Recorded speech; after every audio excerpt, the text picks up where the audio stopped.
hari yang cukup panas ya, cukup terik pada hari ini. Baik adik-adik sekalian, sebelum kita memulai pembelajaran terlebih dahulu silakan pimpin doa. Teman-teman, sebelum kita belajar, marilah kita membaca doa. Membaca doa dimulai.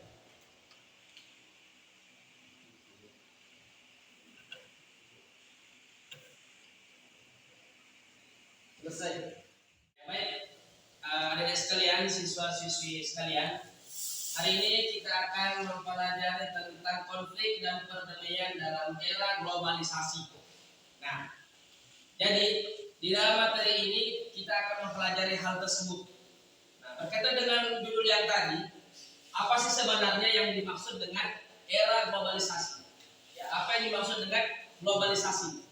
Jadi, globalisasi adalah proses integrasi internasional, ya, yang terjadi dikarenakan oleh pertukaran dunia, produk serta pemikiran, aspek-aspek kebudayaan lainnya.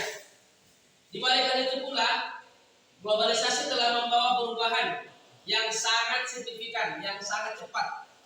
Jadi perhatikan seperti ini.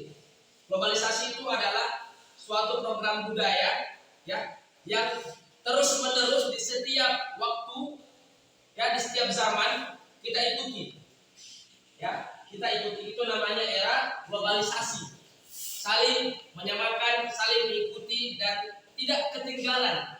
Nah, jadi seperti itu. Kemudian lanjut. Di era globalisasi ini itu ada namanya konflik dan perdamaian. Nah, jadi seiring berjalannya zaman kita pasti akan mendapatkan konflik, ya. Di balik konflik pasti ada yang namanya perdamaian. Nah, maksudnya dalam materi itu sebenarnya konflik itu apa sih sebenarnya?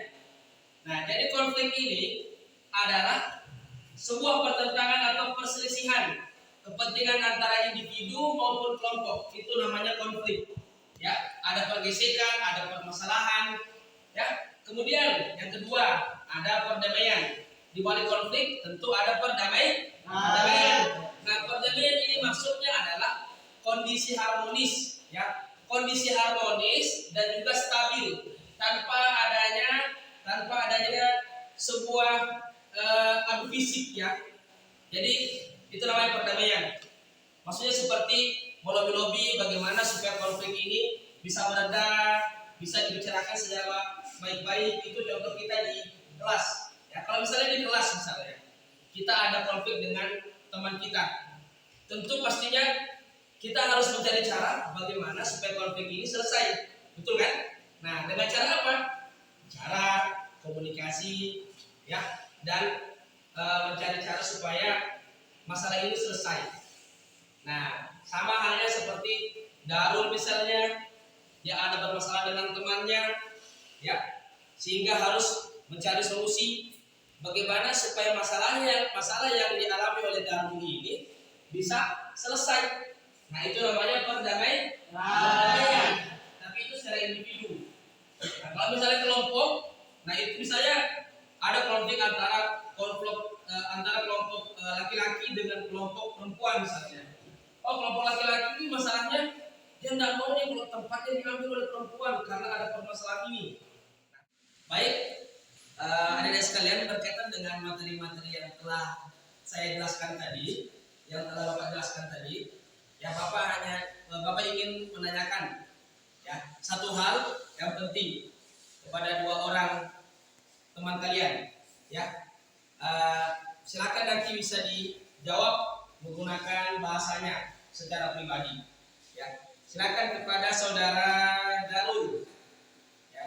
Darul, di dalam sebuah permasalahan atau konflik globalisasi itu biasanya ada penyebabnya. Nah, penyebabnya adalah bisa melalui media. Nah, ini medianya adalah yang biasa kita pakai dari internet.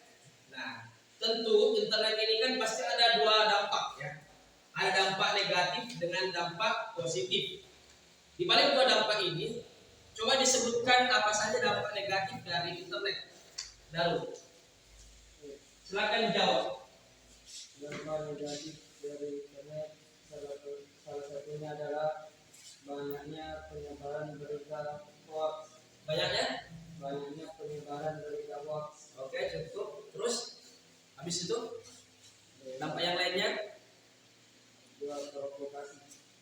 komunikasi. Oke. Tuh. Kemudian, nah tadi kan dampak negatifnya sudah dijelaskan. Ya. Dampak negatifnya secara singkat sudah dijelaskan oleh saudara Narul. Kalau dampak positif oleh Anil, silakan dijawab. Dampak positif dari internet itu apa saja sih sebenarnya? Terus? Wih, mantap. Ya. Jadi seperti itu. Itu salah satu dari dampak positif dan dampak negatif. Baik, adik-adik sekalian, siswa-siswi semuanya, demikianlah tadi pembelajaran kita tentang era globalisasi, konflik dan perdamaian. Ya. Dan itu terjadi di dunia nasional maupun internasional. Maka dari itu, adik-adik sekalian, perlu kita menghadapi ini. Ya. Jangan malah mundur, ya. Harus kita hadapi tantangan zaman ini. Karena semakin maju waktu, semakin maju tahun dan juga yang lainnya, maka semakin banyak pula zaman nanti. Dan kita harus ikuti, ya. Sampai situ mungkin pesan saya. Baik, adik-adik sekalian, demikian yang kita pada hari ini. Kurang lebihnya mohon maaf. Assalamualaikum warahmatullahi wabarakatuh.